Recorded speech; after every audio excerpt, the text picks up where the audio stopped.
WWE NXT defeats AEW Dynamite in terms of total viewership and the 18-49 demographic this Wednesday night head-to-head. We'll let you know all the details on that. Plus, the TKO COO Mark Shapiro has detailed a recent meeting with former WWE Executive Chairman Vince McMahon. Lance Anahi reportedly has signed with WWE, an update on Kenny Omega's return timetable to in-ring competition, and several WWE ID prospects have been revealed.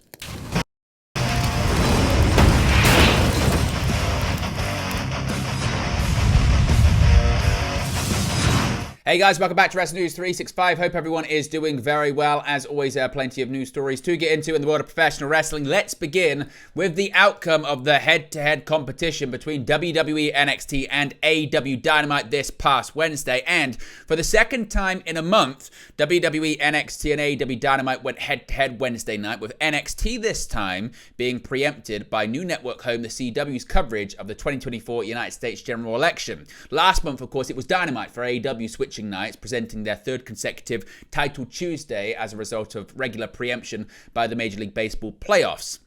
Despite the branding and a decent helping of star power on their card, the rating results were disastrous for AEW, with Dynamite recording its lowest overall viewership in history, as well as its worst showing in the key 18-49 demographic ever too. This week, however, it was NXT, as I mentioned, airing away from its usual night, which makes the result of the ratings battle even more surprising. According to Programming Insider, the November 6th episode of NXT averaged an overall viewership of 619,000, which actually represents a 5% increase from their viewership last week when they were in their usual time slot but up against Game 4 of the World Series. The show also earned a 0.17 in the key 18-49 demographic, a 2% increase from last week. More interesting is the fact that in both metrics, NXT came in higher than AEW Dynamite, which averaged 523,000 total viewers and scored a 0.16 in the key 18-49 demographic. That represents a 17% and a 16% drop respectively from the previous week, and it's Dynamite's lowest numbers since June. Notably, NXT's show took place at the Philadelphia's 2300 Arena, the former ECW arena. It was once the home of upstart hardcore promotion ECW, and paid tribute featuring former ECW stars like Rob Van Dam, Dawn Marie, Nunzio, Rhino, and a reunited Dudley Boys. Now, in terms of the quarter-hour ratings, these come courtesy of WrestleNomics. Shout out to them, and be sure to subscribe to their Patreon service. And you can certainly see a tale that shows that not only in terms of total viewership, but also in the key demographic, it was only NXT above Dynamite. The key demographic did move around a little bit more, was maybe a little bit more closer, but certainly in terms of total viewership, it was all NXT. Now, looking at the quarter-hour breakdowns published by WrestleNomics, both NXT and AEW Dynamite started strong, with the former peaking at 674,000 viewers in quarter-hour 2 for the end of the opening match between Lola Vice and Jada Parker, while the latter enjoyed its typically high Q1 performance, in part due to its strong leading, The Big Bang Theory, peaking at 666,000.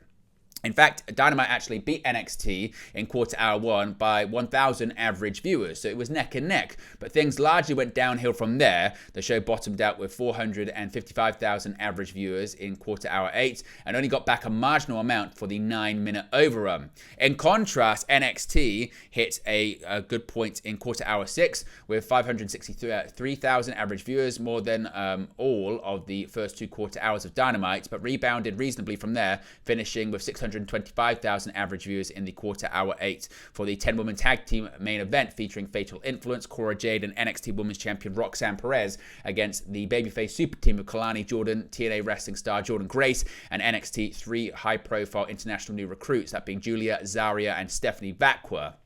While NXT coming over to Wednesday night and beating Dynamite on its own turf is bound to raise some eyebrows, the material impact on AEW is likely to be negligible, as the company, of course, has just signed a new major broadcast deal with Warner Bros. Discovery and is also rumored to be in talks with Fox when it comes to another possible show titled AEW Shockwave. But what are your thoughts when it comes to the viewership figures for Dynamite and NXT as well as the 18-49 demographic? What do you think this means? Of course, NXT famously moved from Wednesdays to Tuesdays after they were being regularly defeated by AEW Dynamite in the Wednesday Night War, but now NXT back for one night only with a loaded show has defeated AEW Dynamite. Let me know your thoughts or reaction to all of it in the comments section below.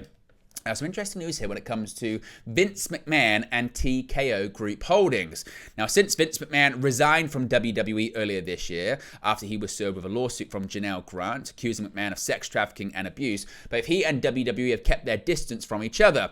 Not only has WWE and TKO Group Holdings gone to great lengths to present McMahon as a figure of the past, but McMahon himself has appeared to move on, looking to start his own entertainment company. In addition to that, he has sold a huge amount of shares from TKO. Despite that, though, it appears that not all ties between the two sides have been severed. During an interview with CNBC's Alex Sherman, TKO's president and COO Mark Shapiro revealed he had recently been in touch with the disgraced former WWE chairman. Quote, "I had breakfast with him a few weeks ago just to check in," Shapiro said.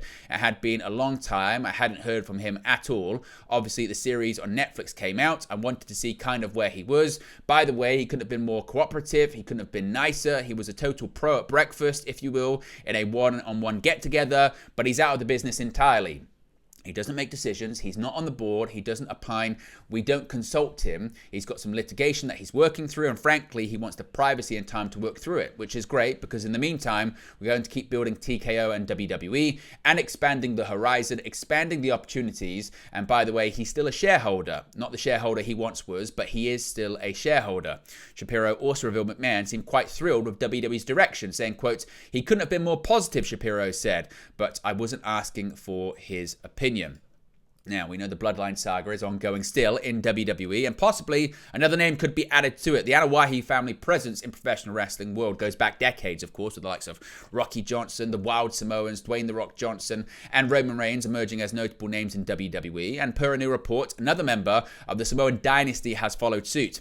According to Fightful Select, former MLW Tag Team Champion Lance Anahi signed with WWE over the summer, though he's currently sidelined with an injury. As such, WWE has not made any imminent creative plans for Lance for WWE NXT, for that brand or the main roster, whatever that may be.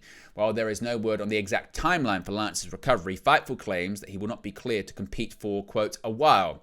On Thursday morning, a photo surfaced, courtesy of Muscleman Malcolm on X, of Lance standing in a "We Are NXT" shirt as he was surrounded by other up-and-coming talents at the WWE Performance Center. At the age of 32, Lance, also the son of Samu, brings forth 14 years worth of in-ring experience, including appearances in MLW, Pro Wrestling Noah, and WWE itself. Lance's previous WWE work began in 2014. When he and Rhett Titus lost to The Ascension on SmackDown. Elsewhere, Lance battled the Authors of Pain on NXT, as well as Shane McMahon, famously on Raw back in 2019. In October of 2023, Lance confirmed that he, alongside his tag partner Juicy Finau, received their release from MLW after requesting it. Lance and his partner served as the MLW Tag Team Champions before their reign ended at the hands of Kira and Ricky Shane Page in July of last year. Now, what's going on with Kenny Omega? Can we expect the best bout machine to return to the ring? And when can we expect him to return to the ring? Well, after missing almost the entirety of 2024 due to being diagnosed with diverticulitis, former AEW and IWGP champion Kenny Omega made a special appearance in his old stomping grounds of New Japan Pro Wrestling at the company's recent Power Struggle event. Omega has been teasing a return to the ring for quite some time, and on Wrestling Observer Radio, Dave Meltzer and Brian Alvarez both assessed Omega's chances of appearing at Wrestle Kingdom 19 on January 4th and Wrestle Dynasty on January 5th. Quote, "If Omega is cleared by that day, January 5th, which he is certainly, they're gunning for that day," Meltzer said, who also acknowledged that New Japan shot a backstage angle between Omega and Gabe Kidd at Power Struggle that teased a future match between the two. However, Alvarez believes that Omega could be on both shows given the rumors of Omega and New Japan Pro Wrestling president Hiroshi Tanahashi potentially facing the Young Bucks. Quote, "I don't think it's out of the realm of possibility that he does the match on the January 4th show and the tag match with the Bucks on the January 5th show." Now, Omega was last seen in AEW back in May when he had an appearance in his hometown of Winnipeg, Manitoba, Canada, which ended in the Elite brutally attacking Omega and him ultimately leaving the arena in an ambulance. This was done so Omega could have surgery on his intestines to help fight the diverticulitis, and since then, he has been in Japan training with longtime friend and tag team partner Kota Ibushi, who has also stated that Omega should be back in action by the beginning of 2025.